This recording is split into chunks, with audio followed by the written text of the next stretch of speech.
Today I want to talk about how narrow, just how narrow the holding was, which means the specific ruling in the United States versus Rahimi Supreme Court case, because I think it's important for each of you to understand three essential components of this holding to understand just how narrow it was. So if you're talking to anti-gunners or anti-gun judges or anti-gun lawyers who try to make a big deal out of the Rahimi decision, I'm going to show you how to deal with it real quick, not by using my language, but by the language of the U.S. Supreme Court itself. Stay tuned.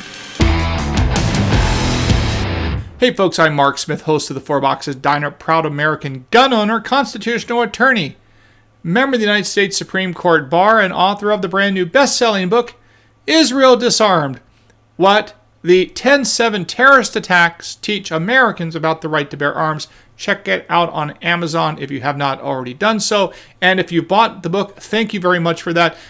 Consider putting a nice review. If you like the book, or if you didn't like the book, put a review on Amazon. Let people know if you like the book, dislike the book, or any suggestions or recommendations about the book. If you have the opportunity, I would appreciate it. All right, folks, so this is a quick video, but an important video. As you know, the U.S. Supreme Court issued their decision in the United States versus Rahimi.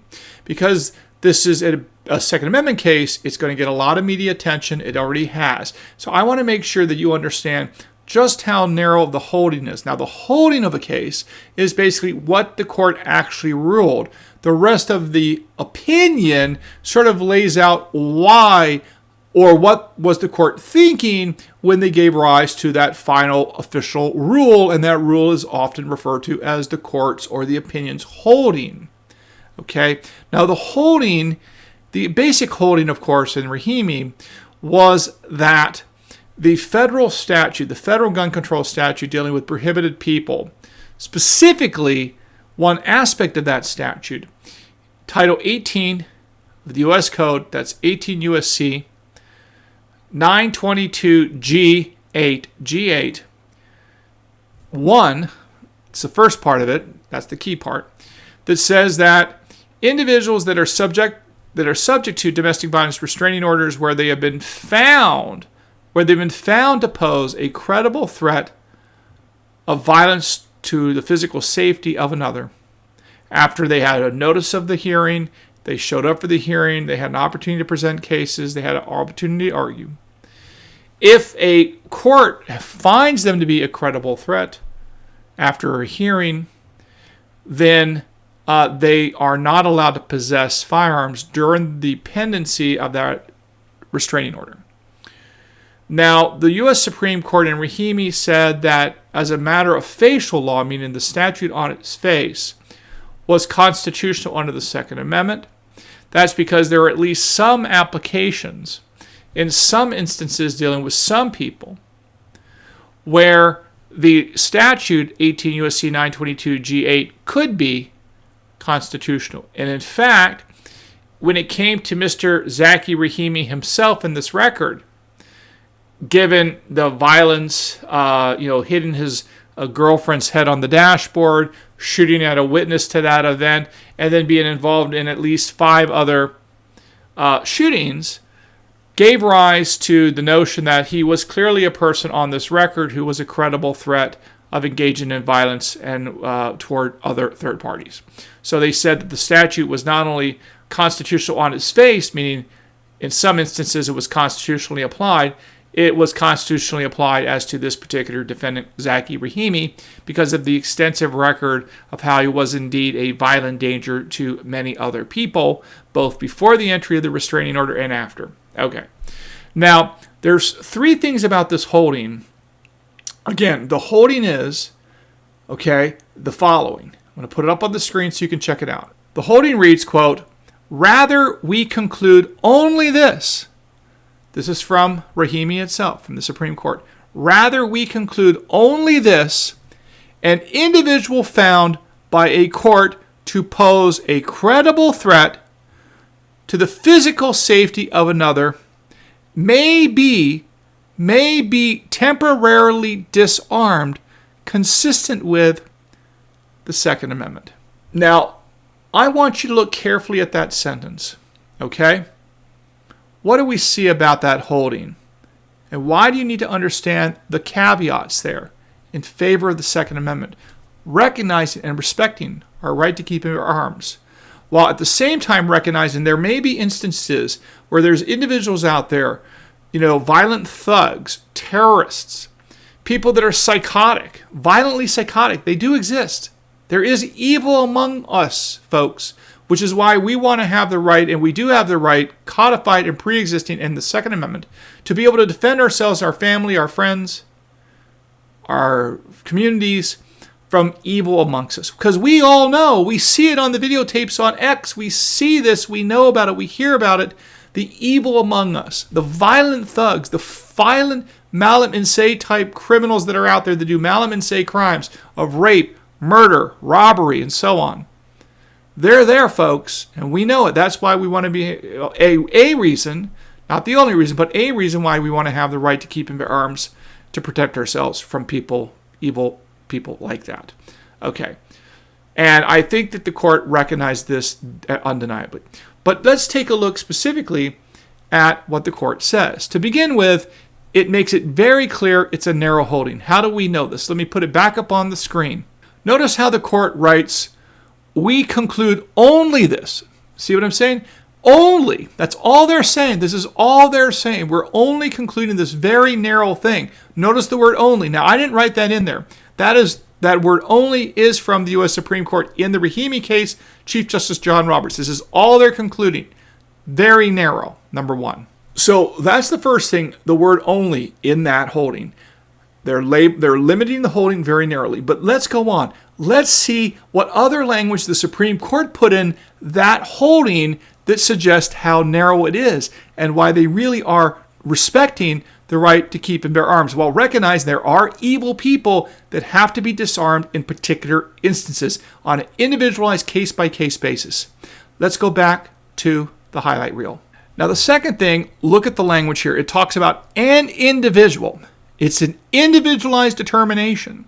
And why this is important is you can't just pass a law that says everyone that supports MAGA, everyone that likes Trump, everyone that wears a red hat, everyone that votes for Republicans, everyone that's a libertarian. You see what I'm saying? It's individualized. It's an individual, which means an individual determination in a particular case involving an individual. Notice that? That's the holding. An individual. Very focused, laser focused, not on a category of people, but on a particular person. But then it goes on to say, look at the next thing it says. An individual found by a court. Oh, did you hear that? By a court. Not by an administrative law judge. Not by your mother-in-law. Not by an ex-girlfriend. Not by some nut job. But by an actual court. See, an individual found by an actual court to what? Let's continue on with what the court writes. To pose a credible threat. A credible threat to the physical safety of another. Again, pose a credible threat to the physical safety of another. We've talked about this on this channel. I predicted this. We talked about this. You knew this was coming, that the court was going to say that if a person presents an actual danger to others. I actually thought the holding might be a little broader. I thought it says if you present a danger to yourself or to others, you can be disarmed. And here the court actually didn't even go that far. It says that if you pose a credible threat of physical safety, to the physical safety of, which is basically saying if you're going to engage in violence towards someone else, or we think you may engage in violence towards someone else, then guess what? You may be temporarily disarmed. But again, so another restriction, it's you have to pose a credible threat to the physical safety of another. It's not like a danger to democracy. It's not a metaphorical danger. It's a finding that you're a credible threat to the physical safety, i.e. you're violently dangerous towards someone else. Okay?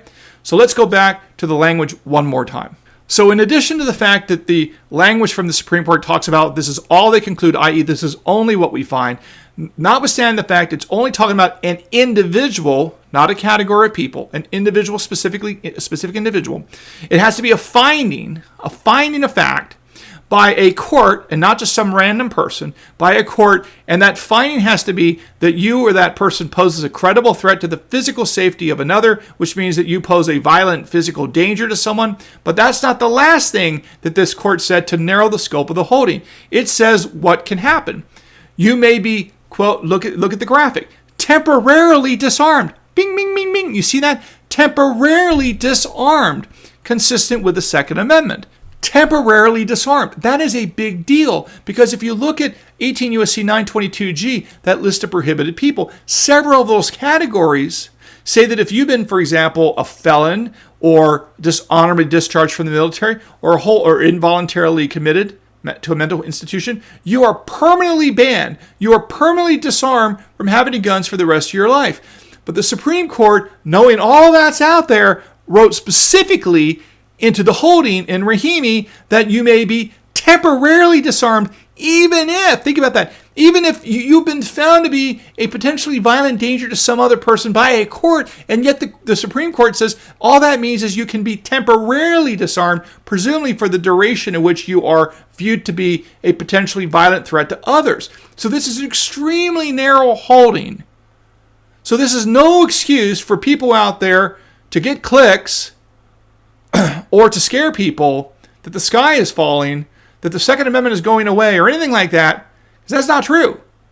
This is the holding, this is the essence of the case, and that's what they're limiting. Now, that language is extremely limited. And this, I'm telling you, is not going to serve as a precedent for a bunch of other bad rulings on issues involving sensitive places laws, government mandated gun-free zones, age cases, taxes, licensing, assault weapon bans, any of it. It's not going to serve a precedent. Now, anti-gun courts are going to do what anti-gun courts do. They're just going to make up stuff and they're going to rule against us because they're anti-gun and they literally don't care what the law is. This Rahimi case will just be another thing they cite to, but the truth is it's not going to matter because they were going to rule against us anyway. So no harm, no foul, because the bad judges are going to continue to be bad judges and they're going to rule against us because that's what they do, and we have to just expect that. But the Rahimi case is not going to make it marginally worse for us. It's just going to be another excuse for them to disregard the law. But that's, of course, if they don't do their job, which many of these anti-gun judges are not going to do their job. It's just the way they are. So again, to summarize, I just want you to understand just how narrow this holding is, because it's very important for you to understand what's real and what's not, what is a real danger and what's not. Because part of what I do on this channel, I try to tell you where is the real danger and where is not the danger.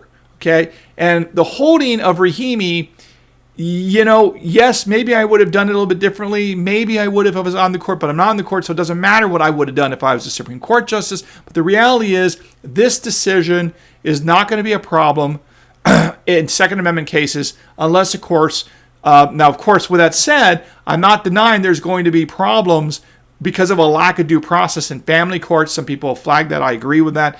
In other civil courts that tend to be biased against men, gun owners, biased against conservatives, Republicans. I get all of that. Trust me. I know that. I've seen that 1,000 times. I totally understand where people are coming from. And that's why due process is going to be where we're going to have to work extra hard in those kinds of settings, because there is a lot of people that get thrown under the bus because they don't get proper due process and they're in a very biased anti-male system in these family courts. And I totally understand that. I'm very familiar with it. I'm a big-time litigator, have been for a long time. I've seen a lot of stuff in my career, so I understand what you're saying, and I totally get that, which is why I wrote a very, very large chapter in my book, First They Came for the Gun Owners, about the dangers of red flag laws for a lot of the reasons that we've talked about on this channel in that chapter, and you guys have identified as well. I totally understand the dangers of some of these state court systems and how biased they can be against certain people. With that said, I think we can fight back against that with due process.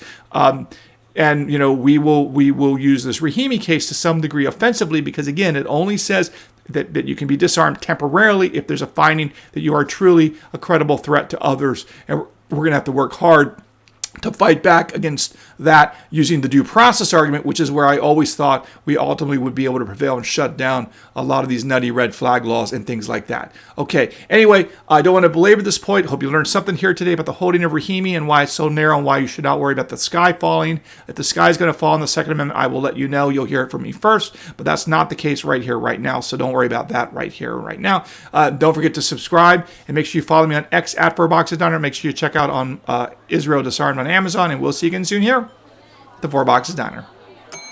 Orders up. Table 2A.